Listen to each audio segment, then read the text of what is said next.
మీద నుంచి అలా అలా వెళ్ళిపోయింది. నమస్కారం అండి. మీకు ప్యానెల్లో పాల్గొన్న పెద్దలకు, చూస్తున్న వీక్షకులకు అందరికీ నమస్కారం. ఒక్కసారి నాకు కొంచెం అవకాశం ఇచ్చిన తర్వాత మధ్యలో కల్పించుకోవద్దని అది అయిపోయినా క్వశ్చన్ లేండి. తప్పకుండా ఇప్పుడు ఎవరి మీద దాడి చేసినా దాడి తప్పు, దాంట్లో డౌటే లేదు. ఎవడన్నా కానీ ఏ విధవనా కొడుకు చేసినా కూడా దాన్ని తప్పులు పట్టాల్సిన అవసరం ప్రతి ఒక్కరికి ఉంది, దాంట్లో డౌట్ లేదు. కానీ ఇక్కడ వంగా గీత గారు పెరవల్లి అక్కడ ప్రచారంలో ఉంటే, ఆ ప్రచారంలో ఉన్నప్పుడు తెలుగుదేశం పార్టీ, జనసేన పార్టీ, వీళ్ళు బీజేపీలు అందరూ జెండాలు పట్టుకొని ఆ బండికి అడ్డుపడి అక్కడే కలాడ సృష్టించాలని చూస్తే ఆమె నచ్చజెప్పి వెనక్కి పంపించేసింది అనమాట.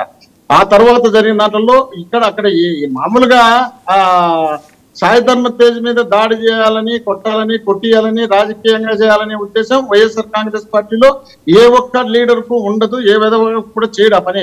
కానీ ఎవడో ఆక్తాయి గారు చేసిండొచ్చు, చేయలేదని నేను చెప్పడం లేదు. మీరు చెప్పింది మేము చూస్తున్నాం, వాస్తవం అది కనపడుతుంది, పక్కన తేలింది, కాదని చెప్పడం లేదు. మరి సాక్షాత్తు ఆంధ్రప్రదేశ్ ముఖ్యమంత్రిగా 151 సీట్ల మెజార్టీతో గెలిచినటువంటి ముఖ్యమంత్రి మీద దాడి చేసి రాయి తగిలి రక్తం వచ్చి చూపిస్తే దానైతే గులకరాయి ఆయన కొట్టుకున్నాడు అంటారు. మరి ఏదో ఒకసారి పవన్ కళ్యాణ్ రాయితో కొట్టుకోమను, చంద్రబాబు ఒకసారి కొట్టుకోమను, లేదా నరేంద్ర మోడీ కొట్టుకోమని చూద్దాము. ఎందుకంటే సానుభూతి వస్తుంది కదా. ఖచ్చితంగా జగన్మోహన్ రెడ్డి గెలుస్తాడని అందరూ అంటున్నారు. వాళ్ళు ఒకసారి కొట్టుకుంటారు, గెలుస్తారు.